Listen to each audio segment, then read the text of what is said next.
Would you like to accelerate your career and reach your full potential in just minutes a day? Welcome to the LEADx Show with New York Times best-selling author and Inc. 500 entrepreneur, Kevin Kruse. Hey there, everybody. Welcome to another rapid edition of the LEADx Leadership Show. Rapid because it's the Friday edition, Fan Mail Friday. I get to take your questions and rant just a bit.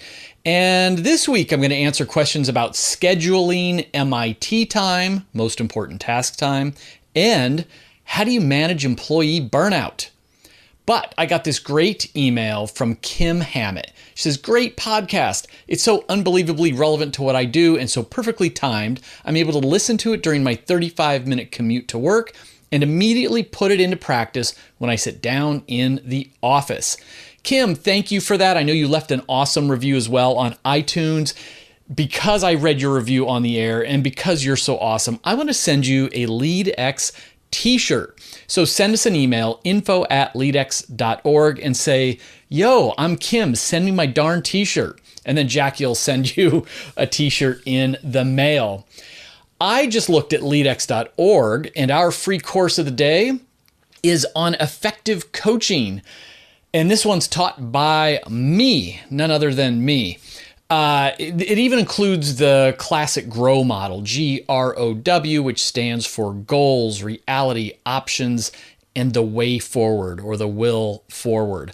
It's a very good course, if I do say so myself, but by the time you hear this podcast, it won't be the course of the day. There will be a new course of the day. So you got two options.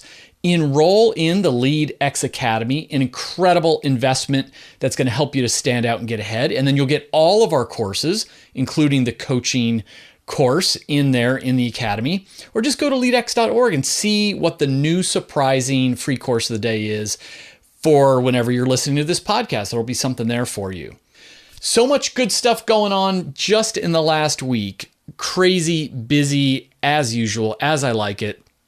We just wrapped up filming a new delegation course. I refilmed a bunch of employee engagement lessons. I saw a rough produced version of our leadership user's manual video. It's coming in nice and tight at 5 minutes. It's fun. Katrina just really rocked it on that one. And I'm guessing we're going to release that in another 1 to 2 weeks. So that's coming out real soon. Started interviewing CTO candidates, and the best candidates, the best interviews are the ones who teach you something. And man, I've got some strong ones. I mean, I've got some candidates that are so good that like when I'm done interviewing them, I'm nervous to hire them because I feel inadequate. Like they're so much better than me, smarter than me. They've got great ideas. I feel threatened. And of course, those are exactly the kind of people you want to hire. You have to hire people that are better than you, that are smarter than you. Why hire someone that's not as good as you, right? You've already got you. So I've got some great candidates. Hopefully I'll have news coming up on this. And hold the phones. I just got my edited manuscript back from the publisher. And, this is the saga where I wrote this book 2 years ago, and going with a traditional publisher, I don't have regrets doing it, but it's been 2 years and it still isn't going to come out till next April of 2019. It is painful. My indie author friends are writing and getting their books out in like 90 days, literally.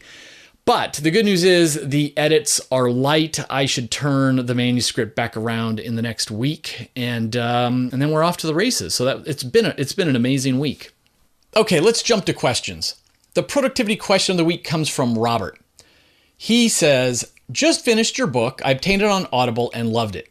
Now, by the way, I've got like 9 books out. So everyone always says, hey, I loved your book. And I never know which one it is. But I can tell this one is 15 Secrets Successful People Know About Time Management. To continue, he writes, I'm working on creating a marketing agency. Everything's falling into place, but I'm struggling with work-life balance because I sleep too much. Haha. Quick question. Do you leave space in your calendar for M.I.T focusing? So let's see. Robert, thanks for the question. Congrats on becoming an entrepreneur. The world needs more entrepreneurs. So as to your question, about your most important task, your MIT. And for those who haven't read the book, like this is one of the 15 secrets. It's to be crystal clear every day on what your MIT is, your one thing. And then ideally, you just time block. So on my calendar, I time block 60 minutes at the start of every day. It's a recurring appointment on my calendar that just says MIT. Now, what the actual MIT is might change day to day or week to week, but I always have that time blocked out. And, this is, if you go back to, what is it? LEADx podcast number 1 or 2, like literally one of the first shows was with Dan Pink. And we weren't even talking about productivity. And I said, hey, give us a challenge. And his challenge was to write down your MIT at the first thing, in the morning. And we've heard that from so many other people. So again, Robert, in terms of MIT focusing, I just have a recurring appointment. It's hard to get 60 minutes every day for your MIT. Start with 15 minutes or 30 minutes, but it becomes a habit. And this is solo task time before you open your email, and put your phone on airplane mode so nobody interrupts you. Before you're responding to social media or getting distracted, close your door, get into the zone. And whether it's 15 minutes, 30 or 60, work on that most important task. Now, I do also reflect on my MITs, on my calendar, on my performance. I try to do it once a week on Sundays. So it's kind of like a weekly review. How did I do last week? What were my mistakes, failures? Where can I be better? And let me look at my week and plan out my week ahead. The only other thing I will say is that I focus on or reflect on my MIT often when I feel stressed. So if all of a sudden I'm feeling overwhelmed and I'm getting, just a little freaked out, it's a sign that I don't have clarity on what's truly important. And so I just pause and I think about all the craziness that's going on. What's the one thing that's going to have the biggest impact over the long term? And generally, it just instantly comes into focus. And I realize, look, as long as I'm still working on that one thing, if I don't get to these other things, it's going to be fine. Or if I, only do 80% quality on these other things, it's just going to be fine. Anyway, again, good luck. And thanks for that question, Robert. I hope you found that helpful. Our leadership question this week is, how can I help my employees manage burnout? And it just so happens that at about the same time I got that question, Gallup released some research and a couple of articles on this subject that I thought was pretty interesting. And if you want to read the Gallup webpage, just Google Gallup employee burnout and it's going to come up. So they've got this series, and the first thing, I'm just kind of scanning their article. It's saying the effects of employee burnout. People who say they have very often experienced burnout at work are 63% more likely to take a sick day. They're half as likely to discuss how to approach performance goals with their manager. They are 2.6 times as likely to leave their current employer, so this is a big retention risk. And they're 23% more likely to visit the emergency room. I often talk about the spillover and crossover effects, how our emotions at work affect our marriages, our relationship with our kids, and our health and well-being. This is another example of that. Now, the Gallup article says that these are the top 5 reasons for burnout. Number 1, unfair treatment at work.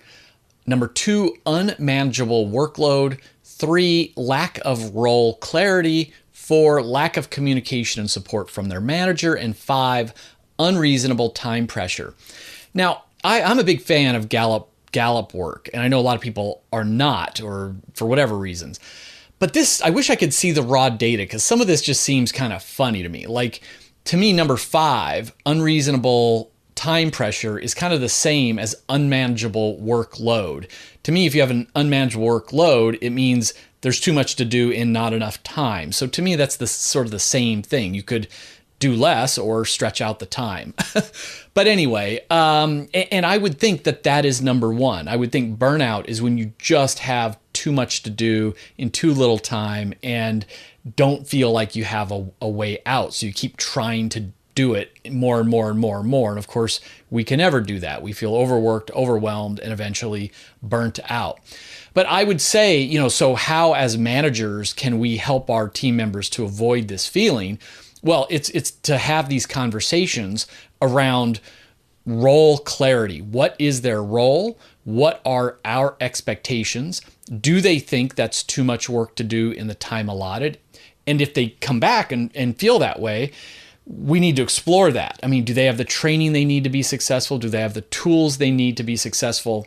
Do they have the support systems in place?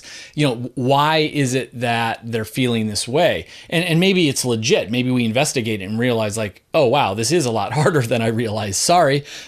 But often it's not. It's that we're able to do the work in a certain time period to a certain quality. They aren't. So we need to figure out how to develop them and to close the gap. I was going to dive in more deeply, but I think that is it. It goes back to, communication is the backbone for all of effective management. So having frequent two-way communication with your team members around role clarity, expectations, how are they feeling about the work and the time frame? And I think that goes a long way to avoiding burnout. I guess there is one more thing I would add, which is we can all model good behaviors, whether that's going home and having dinner with our families or not emailing and calling and texting and slacking on Saturdays and Sundays to give our team members a break, and to even take our vacation time. If I've been given 2 weeks or 3 weeks of vacation, I should take that time and try to stay fairly quiet and checked out. So as the leader, we can set that climate of psychological safety and, even physical rest and recharging. We've got to model the way. Friends, thank you once again from the bottom of my heart for coming back, listening to this show, for leaving the reviews, for spreading the word. It means a lot to me. Remember, this weekend, you are leading at home. You are leading always, because leadership is influence. We are always leading. How are you going to lead today?